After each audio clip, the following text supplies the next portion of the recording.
E José gerou outros frutos, e que é nos apresentado aqui. Você vê homens, né?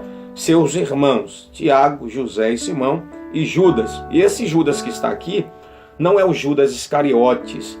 Esse Judas aqui é o mesmo que escreve a cartas, que está perto de Apocalipse, qual não tem capítulos, né? E que ele escreve preparando a igreja, preparando o povo de Deus contra as heresias, contra as apostasias, contra os falsos mestres. Então é o mesmo Judas aqui, irmão de Jesus, o meio-irmão de Jesus. Então essa família, ela cresceu, viu? José e Maria teve outros frutos, gerou outros filhos. Então está aqui dizendo, nós vamos agora para Marcos, capítulo 3, versículo 31 ao 35. Marcos, venha comigo. Marcos 3, viu? Marcos 3. Eu quero ler também o versículo 21 com você. Marcos 3, versículo 21, que vai nos falar assim, ó, e quando os seus parentes ouviram isso, saíram para o prender, porque diziam, está fora de si. Ou seja, a família de Jesus queria forçar Jesus a voltar para a casa dos seus parentes, porque se espalhou dizendo que Jesus estava fora de si, porque a multidão que o ministério de Jesus estava atraindo era tamanha multidão que estava se aglomerando em volta de Jesus, e eles não tinham tempo nem para comer. Ou seja, Jesus se lançou de corpo, alma e espírito ao ministério que acalmava, né, a mente da multidão das pessoas. As pessoas recebiam cura. E você vai olhar bem comigo aqui que nem sempre a sua família vai entender o seu ministério ou o que Deus tem com você, e você tem que estar preparado para isso. Jesus estava curando, libertando, restaurando a vida das pessoas, mas ainda assim a sua família, os seus parentes não compreenderam no total 100% o ministério na vida de Jesus. E a família foi até o lugar que Jesus estava para tentar trazê-lo de volta para Nazaré ou para sua família, porque se espalhou, esse cara está fora de si. Então está aqui, quando os seus parentes ouviram isso, saíram para o prender, porque diziam, está fora de si. Aí a gente vem aqui para Marcos 3, versículo 31, que diz assim, ó, chegaram então seus irmãos e sua mãe. Quem chegou? Chegaram então seus irmãos e sua mãe, e estando de fora, mandaram chamá-lo. Eles ficaram do lado de fora e mandaram chamar a Jesus. Aí a gente vem aqui para o versículo 31, que diz assim, ó, e a multidão estava assentada ao redor dele, e disseram-lhe, eis que tua mãe, teus irmãos te procuram e estão lá fora. Teus irmãos, tua mãe e teus irmãos te procuram e estão lá fora, né? Você vai ver, a família natural de Jesus queria que Jesus voltasse para casa e para o seu país, né? Então o que é que eu tenho aqui a dizer para você? Quando nós botamos a mão no arado, nós não temos que esperar que as pessoas venham compreender a nossa chamada, o nosso ministério, ou o que Deus tem com a nossa vida. Nós temos que entender que, em primeiro lugar, temos que fazer a vontade do Pai. E foi isso que Jesus estava fazendo aqui. Porque, na verdade, Jesus tinha se entregado, né? Eu fiz uma anotação aqui, ó, a família se preocupou com a maneira como ele se entregava ao ministério de servir as multidões. Jesus estava servindo, né, a multidão, servindo a eles, dando o melhor de Deus para essa multidão que se encontrava em sombra de morte, que se encontrava entre as trevas, cegas pelo pecado, cega pelo mal, e Jesus era a luz verdadeira que ia trazer essas pessoas a um caminho melhor. Então Jesus se entregou de corpo e alma, que Jesus não ficava olhando nem para o seu momento para com os discípulos, de estar no lazer, não. Ele estava dando o seu melhor para acalmar a dor da multidão. E é isso que você tem que entender. Vai ter momento que será um desafio para a sua vida lutar até mesmo contra a sua família. E observe o texto que vai nos dizer mais embaixo aqui, uma pergunta que muitos me fazem sobre essa questão. E ele lhes respondeu, né? Marcos 3, 33 a seguir. E ele lhes respondeu dizendo: quem é minha mãe e meus irmãos?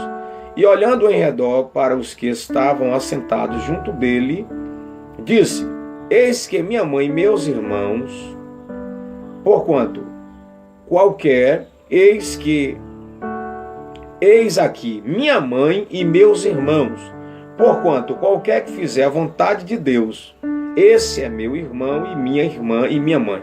Então, nesse lado aqui, Jesus está espiritualizando. Olhe só bem, ele está, né, espiritualizando, mostrando o laço espiritual que deve unir a família de Deus. Então ele está falando sobre isso. Ele não está sendo agressivo com a sua família natural. Não, ele só está dizendo que tem que ter um laço espiritual que venha unir a família de Deus. Ou seja, não tem fé sem obediência. A verdadeira fé é a fé que tem a obediência, porque o temor a Deus é o princípio, é o primeiro princípio de tudo. Amém? Então a família de Deus tem um laço de união espiritual tamanho. Então nós vamos estar prosseguindo aqui em Marcos capítulo 6, versículo 3, viu? Que nos diz assim. Marcos 6, capítulo 6, viu? Versículo 3, que nos diz assim: não é este o carpinteiro, filho de Maria e irmão de Tiago, e de José, e de Judas, e de Simão?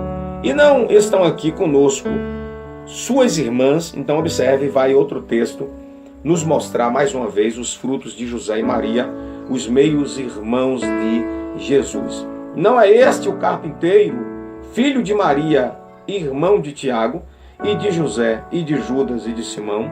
E não estão aqui conosco suas irmãs? Então Jesus tinha tanto irmãos como irmãs também. Olha o que é que diz a palavra de Deus em João capítulo 7, versículo de número 5. João: pastor, eu tenho vivenciado lutas na minha casa, na minha família. Jesus também enfrentou tudo isso que você enfrenta, mas venceu.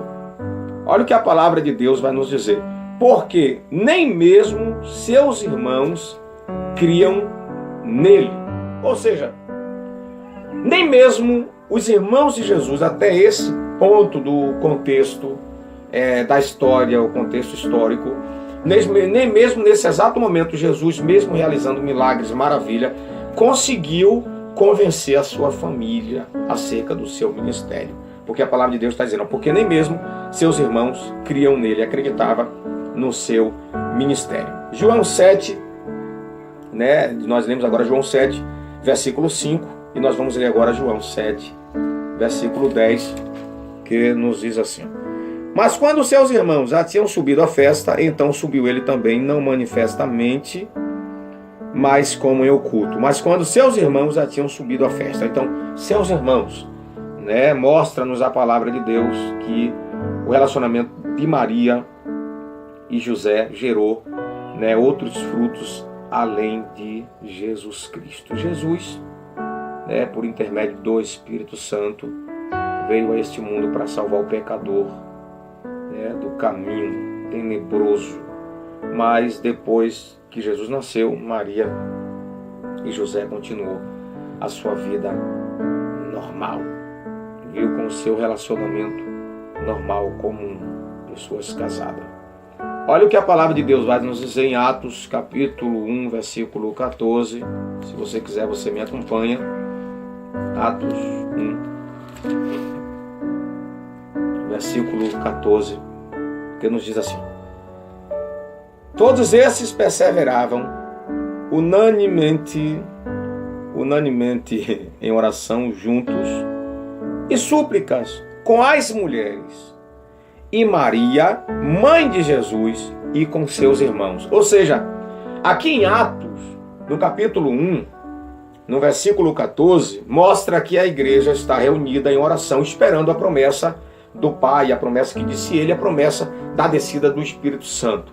E você vai ver que aqui já vai nos mostrar a família de Jesus convertida, né? A família de Jesus mudada. Então está aí o que eu vim mostrar para vocês, que Maria e José, depois do nascimento de Jesus, eles gerou outros frutos, né? Jesus tanto tinha irmãos, como tinha também irmãs.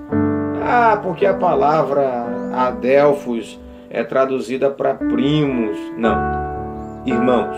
Aqui não está dizendo primos de Jesus, está dizendo irmãos, viu? Então que Deus em Cristo te abençoe, guarde esta palavra no teu coração. Não estamos aqui querendo ofender ninguém, mas queremos te mostrar a verdadeira palavra de Deus.